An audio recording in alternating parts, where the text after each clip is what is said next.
A few months ago, I invited Atlantic staff writer Charlie Warzel onto The David Frum Show. As podcast hosts, we talked about the pressures and temptations of the medium. Outrage often gets rewarded. Nuance does not. Charlie doesn't take that bait. On his show Galaxy Brain, he covers the ways technology is changing how we think and how we live. Not just the obvious stuff, but the subtle ways it shapes what we believe, how we talk to each other, how we see ourselves and our neighbors. If you've ever wondered how smart people end up believing implausible things online, Galaxy Brain is worth your time. It's thoughtful, surprising, and a little unsettling in the very best way. Find it wherever you listen or watch.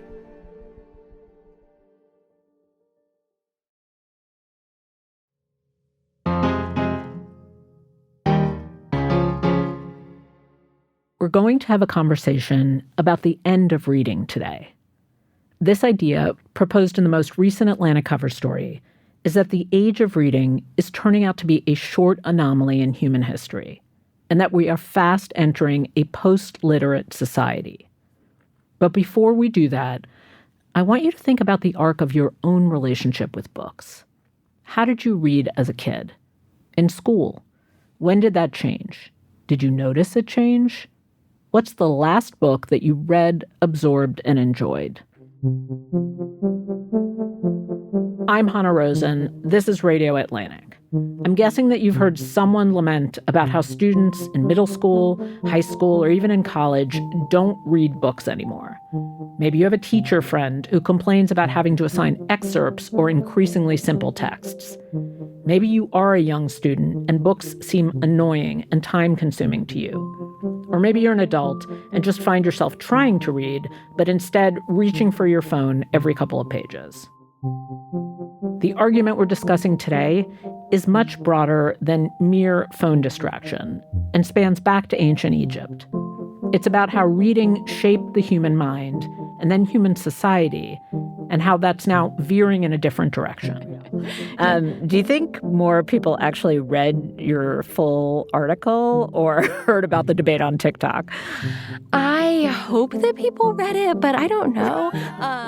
I'm talking today to the author of that cover story, Rose Horowitz, who is not the elderly professor type that you might normally assume wrote an Atlantic story called The End of Reading Is Here.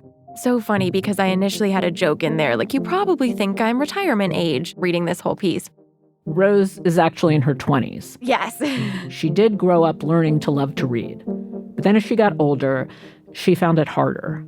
That's a story probably a lot of people can relate to, of reading much more than when you were young and then gradually noticing it disappear. I think I was noticing more so when I would try to read a book that I would just, after every couple pages, kind of want to check my phone in case I missed a notification, or I would take a look at my watch to make sure that I didn't have any notifications. So I had to start putting my phone in drawers or putting it in another room and so that I really could not check it. So that was more what I noticed. Yeah. Right. So that's your experience, and from your article, I'm saying that's the experience of lots of people. So just lay out the basics. In what ways and among whom has reading books declined? So reading books has declined very broadly, even among the groups of people that, have been the most stalwart readers of women and retirees and college graduates. They're seeing a decline. We know that in the past 2 decades, the share of Americans that read a book or an article on any given day has declined by 40%. And that, as of 2022, which is the last year that we have really great data for, fewer than half of all Americans read a book at all in the year. And only 38% read a novel or short story. So we know that reading is just really in decline kind of across demographic groups. And is it the types of books people now read? Has that changed as well? I'm feeling very superior now because I just finished my book last night. But anyway, keep going. Yeah. So the types of books, we know that when people do read, the books that they're reading are shorter and simpler than they used to be. New York Times bestsellers have sentences that are about 1/3 shorter than they were a century ago. And I spoke with the head of the New York Public Library, and he was saying that young adult fiction has really become, one of their most popular offerings, even among people who are not young adults. Mm-hmm. So we're definitely seeing that when people do pick up a book, kind of the book that they read is shorter and the sentences are simpler and the vocabulary is simpler, and that's a real change as well. You've written a lot about the decline of reading. I feel like it's your subbeat now. Yes. When you were doing research for this particular story, was there a statistics or a comment from a teacher or something that really stuck with you or surprised you? I think some of the things that have been most chilling for me in reporting this out were the things that were really about children reading. And so we know that only 2% of American adults, read to a child on any given day. We do see that every year older a child gets, the less they like to read. I spoke with, one researcher who did focus groups, and high school students described reading for pleasure as an alien practice. And so that really stuck out in my mind, just like, okay, how did we get to this point when kids view reading this way? The way this argument is framed, and you just used the word chilling, is there's a problem. Who should we blame for the problem? Or a lot of people will read the article that way, and some will immediately go to kids today. They're always on their phones, and sort of this generation of students. Some will say schools just gave up, and, it's this iteration of education that's the problem. Do you in your head have a clear answer for who to blame? Well, it's difficult to know exactly how much each factor plays into it. I definitely don't think that it's just kids these days. That's why I'm glad you wrote this story and not the retiring professor, right? Yes. As a member of Gen Z, I'm like, if it's kids these days, it's me. But, I think this is a story of technologies crowding out the time that people would have once spent reading books. We know that when the television was first invented, American households were spending tons of time watching that. Then obviously streaming, internet, smartphone, social media, it all just takes up so much of our time now that might have previously been devoted to reading a book. We're in some ways inundated with text. Like I feel on a daily basis, I read a much higher quantity of actual words than I used to. So what is the difference? Yes, exactly. So people often talk about this as a literacy crisis, and I don't think that that's right at all. Our literacy rate is historically very high. We are probably reading more words than ever with like social media, the number of emails you get for your job and text messages with friends and everything. And so the difference is that we're almost like swimming in so much text that we just don't actually have the time or sort of attention to kind of focus on for an extended period on, a rich or complex work because our attention is turning to so many different things. And so that's why I called it really a post-literate age instead of an illiterate age. Explain post-literate. That's a really important word in your argument. What does post-literate mean? Right. So what I was trying to get across is that, reading is not just one mode of communication or one skill among many. When reading and writing first appeared about 6,000 years ago, it transformed society and it changed the way people thought and politics and culture. And so I was trying to get across that I think that we're living through a civilizational shift on that scale where we're going to see changes in our consciousness, changes in the candidates we elect and what our culture values and even how we tell the story of our civilization. So that was sort of what I was trying to get across by post-literate, that we can still read, but it's an age where text is just not the kind of medium that we use to spread information or knowledge or culture or entertainment, and that will have really far-reaching effects. That was an excellent and fast summary, but I also feel like one thing about this argument is it can seem like an elite argument that you and I and the people who read The Atlantic care about. Like, it's sort of ironic that you're right, sort of, I don't know how many words it was, a 7,000-word very well-written piece to explain how your generation doesn't really read or have an attention span anymore. So I actually want to dig in a little more slowly and deeply to why reading is important, because we can summarize it quickly and just say to people reading is important. But I think until you actually understand the shifts that happened in human evolution or a brain via reading, it doesn't seem that important. I'm be like, I read what I want, leave me alone. So maybe we'll start with the work of Walter Ong. And so I'm very happy to be here with you. Now, I understand that my task is to try to talk to you. Would you mind if I took my jacket off? It's a little bit warmer in here than I'm. I love his work because he's a priest, so everything he writes about and thinks about has a spiritual dimension. He was also a teacher. So talk about how his work around oral traditions versus written traditions and how they change the brain. Mm-hmm. Right. So I think that one thing that Ong really understood was that writing text is just a very different process than speaking it. The new medium, writing, has reinforced the old. It's made talkers talk more, but it's made them talk differently. We tend to use more complex sentence structures and vocabulary. When you write something down, it kind of gives you distance because you can see it reflected back at you. So you can go back to it and get new understanding. You can kind of take on a more complex analytical task. It's a more dispassionate spread of information because you don't immediately see the person who wrote it at the same time. It was the first time it ever occurred to him that every one of those definitions in the dictionary was something that somebody said this word means. The word didn't come equipped with it. Somebody had to figure that out and say, this is what it means. And so he was arguing that it's very different and that this ushers in a sort of entirely new mode of thinking, a kind of rational, linear, analytical way of thinking, and that is sort of a precondition for a lot of the modern types of study that we think about today, philosophy and modern science and kind of history as an academic discipline, that those things required reading and writing. They can learn facts, but they cannot learn how to think in the way in which you have to think. The thought patterns that you have to be able to use cannot be mastered without writing. Yeah, there's this quote you referenced from Amusing Ourselves to Death, the 1985 Neil Postman book. Writing freezes speech. And I think what he meant by that is that speech happens fluidly, but writing inserts a pause, and that pause allows us to reflect, shape our thoughts, and all this metacognition is happening when you write that doesn't necessarily happen in speech because speech is constantly moving. Is it something like that? Because I never actually thought in detail about what reading does to your brain versus writing. Yeah, so I think there's two elements to it. I mean, one is that we just speak a lot faster than we write. And so, it forces you to slow down and think a little bit more about what you're putting out there. And then at the same time, it's like when it is frozen before you, you can see it reflected back at you, this message. And so you can, sort of return to it for new understanding, think about how to reorder it, edit it, all these things that we can't really do with speech because it just disappears into the ether. And so it sort of allows for this kind of logical way of thinking. And that quote from Postman really stuck out to me too. I'm just realizing that podcasting, therefore, is for Neanderthals because... No, because it's secondary orality. It's mediated through this kind of, writing, because we're talking about writing. Okay, secondary orality. I'll take it. Okay, so that's the long period that we've been through now where we've evolved our brains, evolved a lot of human intellectual disciplines via reading.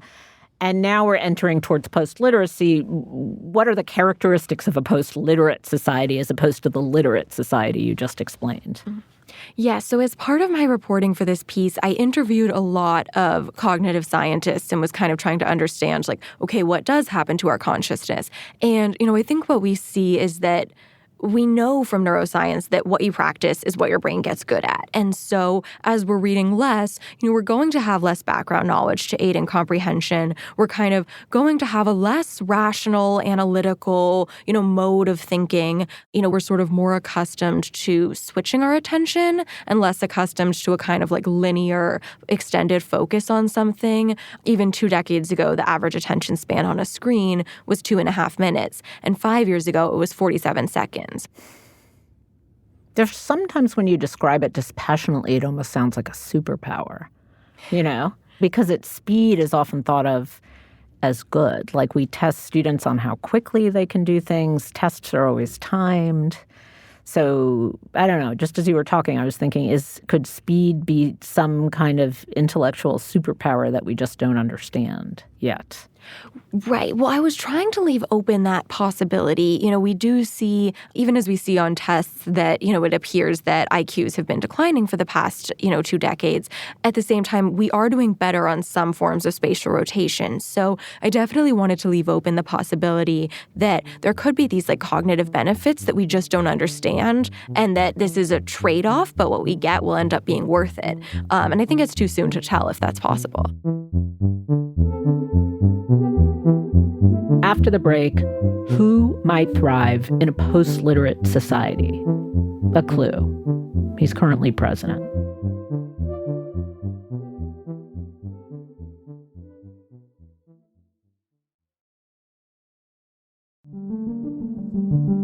A few months ago, I invited Atlantic staff writer Charlie Warzel onto The David Frum Show. As podcast hosts, we talked about the pressures and temptations of the medium. Outrage often gets rewarded. Nuance does not. Charlie doesn't take that bait. On his show Galaxy Brain, he covers the ways technology is changing how we think and how we live. Not just the obvious stuff, but the subtle ways it shapes what we believe, how we talk to each other, how we see ourselves and our neighbors.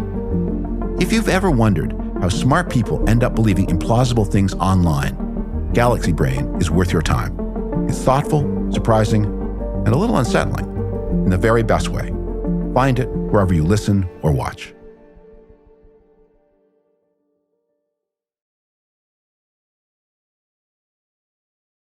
Okay, so that's on the level of like an individual brain. There's also an entire civilization, because you start the story, in a broad civilization level. We can start at the easiest place with Trump. You describe him as the ideal president for a post-literate society. What does that mean?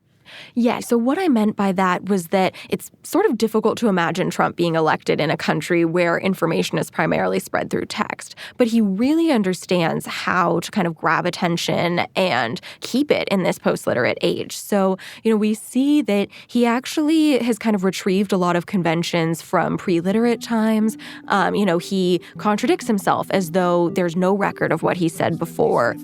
You'll never have a leak. It's very strong. You couldn't, if you had a knife, you can't even cut it. So strong, so powerful. It's like powerful rubber.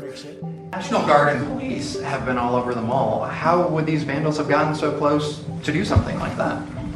Do you have any proof of this? I mean, we didn't have a lot of them then. Who would think that somebody would go into a pool and take a knife and start cutting it? He speaks with a lot of emotion, often anger, and that's just easier to remember than, when someone gives a sort of dispassionate speech. I think it's a disgrace. And I say that. And that's something that Nazi Germany would have done and did do. I think it's a disgrace. We also see that he uses these kind of epithets that almost call back to Homer in the way that, the poet described people. He says like Sleepy Joe, Crooked Hillary, and that's just way easier to remember and repeat. And you just start to associate it. I call him Crooked Joe and Sleepy Joe. I find them to be equal, actually. I do polls. Which is better, Crooked Joe or Sleepy Joe? And they poll about even. So we see that Trump has kind of understood how to, entertain people, go viral, present things as very simple and authentic. And that's, helped him get elected. The piece you wrote caused quite a stir, and especially among people who love books. People who love books tend to read The Atlantic, so maybe we're getting a skewed sample. But let's just say it caused quite a stir in the book reading public, especially the publishing world. Is there any pushback that you've received that you think is interesting? Well, I think it's interesting. There are a lot of positive signs for reading, which I did try to indicate in the story. Print book sales were higher last year than they were a decade ago. That is certainly a fair critique, but at the same time, I tried to indicate in the piece when I noted that, what we're seeing is that the people who are devoted to text are perhaps even more devoted to it than ever before. They, spend more time reading than they used to, but they're just becoming a smaller and smaller minority in society. One thing I was thinking about is the democratization of text. Like when you wrote about people reading shorter sentences or YA novels, maybe one way of looking at this is that there used to be gatekeepers, sort of people who would tell us what was literary, what was considered good to read, whereas now maybe you read what you want, which might be Colleen Hoover, which might be fan fiction, which might be someone's online manifesto. And is that necessarily bad? In the same way, everything's been democratized. Because if more people are buying books, it just means maybe they're buying not literary books, but books. Mm-hmm. No, and I think that is a fair critique, and it sort of fits in with audiobooks almost, that they make it more accessible to read. And so I definitely do think it is a good thing if, stories and information has been democratized and are accessible to more people. I think the challenge is just, even as these things have become more widely available, we are still seeing a huge decline in reading. So, it's like, have people kind of taken advantage of them? It's not clear to me. Yeah. And is your worry that because you write so much about reading inside the educational system, that down the road people will even stop reading those kinds of books because reading is just so much less fluidly integrated into education at all levels?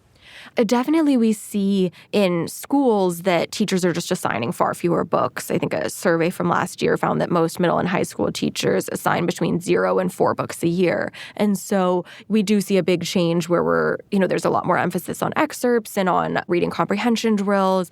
I guess my concern would be, you want everyone to kind of have the option to read any work that they would want to. And so just making sure that students are sort of equipped with the skills and mode of attention and practice that they can read whatever they want to instead of having some of it be unavailable to them. Right. And I suppose there's also a return to the analog, like reading retreats and that kind of thing. So there's some kind of self-conscious niche, like I'm a reader. So it's almost like your identity is you are a reader and you go out to a reading club and that's who you are. It's not everybody. It's not a sign of a literate society, but it is your people. Yeah. One thing that really struck me in that Postman book was that before, radio and television was invented, there was no way to be a reader because there was no way to not be a reader. If you knew how to read, you had to. That was the only way to get information. And so it's only now that being a reader is optional that it really can be an identity marker. And we are seeing, with some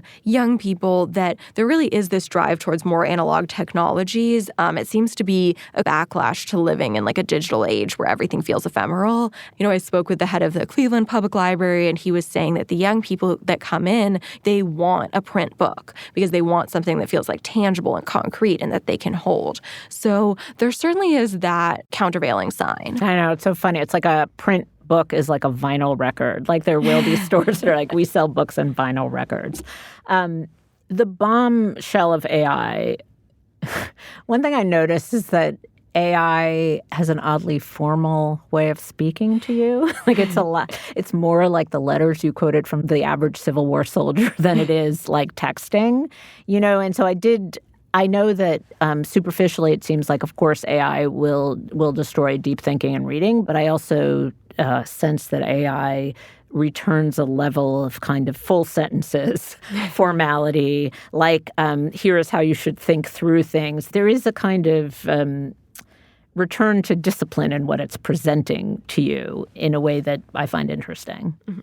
No, it's funny. It's sort of the ultimate irony that we talk about this technology that's just, going to destroy thinking or whatever, and it's text, or at least now it communicates with us via text. And so the point that I tried to make is that we are actually living in a time where there's more text. AI has led to a 3-fold increase in the number of books released on Amazon, more scientific papers being published. And a lot of this text, at first brush kind of appears polished and professional and, something that you might trust and take in. And so that's why I think it's sort of more important than ever to cultivate your powers of critical thinking and discernment, because AI is creating this superabundance of text, and we need to be able to sift through it. Maybe that's a useful way to think about this argument, that it's not just about books, like it's not just about novels. It is about taking note of a world in which, because you are inundated with text, you can have this feeling that you are, in fact, reading a lot,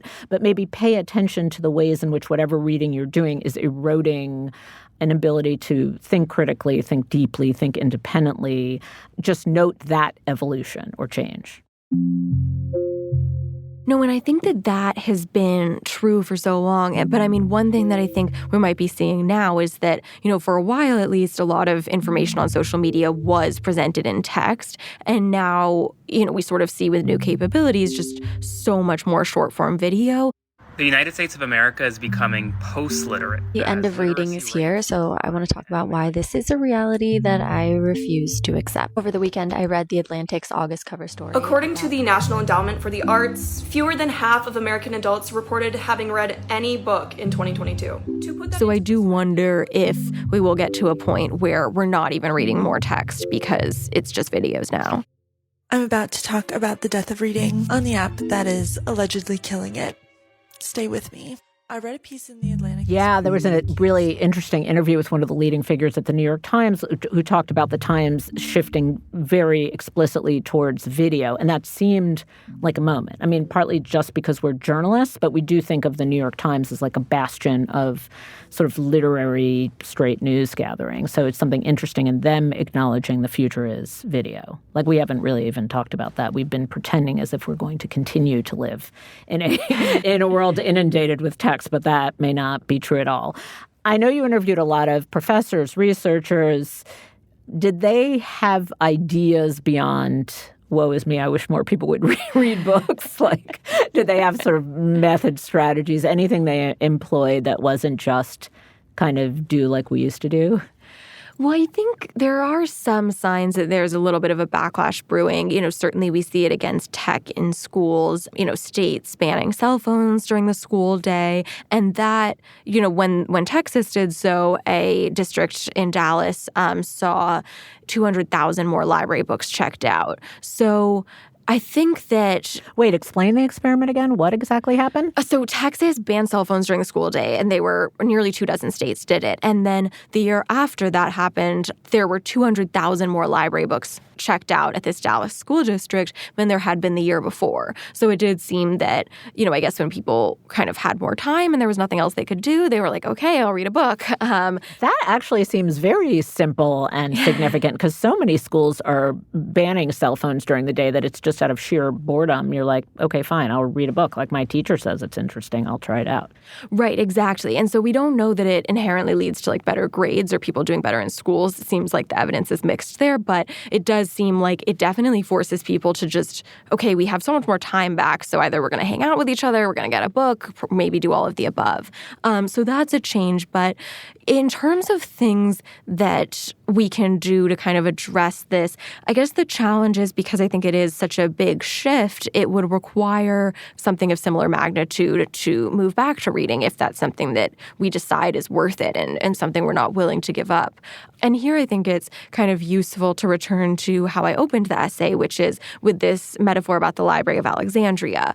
I wrote about that because the Library of Alexandria is, known as this real intellectual center of this earlier era. And for a long time, people thought that the library was destroyed by an act of war, that like Julius Caesar burned it. What the new consensus is among historians is that no, these sort of external attacks didn't matter that much. The library died because people didn't care that it lived. They neglected it, and then it eventually fell into disrepair. And so I think that is a sort of really useful way to think about the present, that we just have to decide, because we're doing this to ourselves, that we want to choose differently. Did doing this research change your own reading habits at all? I definitely, have tried to read more. And I mean, I think what I find is just that when I do have time, I always love reading and get back into it. But there's always sort of that little first hump that I have to get over to kind of retrain my brain. I don't know if that's actually what's happening inside my brain, but it feels like I can't just get through it. And then I start to get engrossed, and then I stop looking at my phone as much. And so it's definitely made me think about that much more and kind of notice it more clearly. I feel like that's a no. I'm trying to be positive. I'm like, no, I should read more. Shouldn't we all? Well, Rose, thank you so much for joining me today. Thank you for having me. This episode of Radio Atlantic was produced by Janae West. It was edited by Kevin Townsend. Yvonne Kim fact-checked. Rob Smirciak engineered and provided original music. We also had music from Breakmaster Cylinder. Claudine Abade is the executive producer of Atlantic Audio, and Andrea Valdez is our managing editor. Listeners, if you enjoy the show, you can support our work and the work of all Atlantic journalists when you subscribe to The Atlantic at theatlantic.com/listener. I'm Hannah Rosen. Thank you for listening.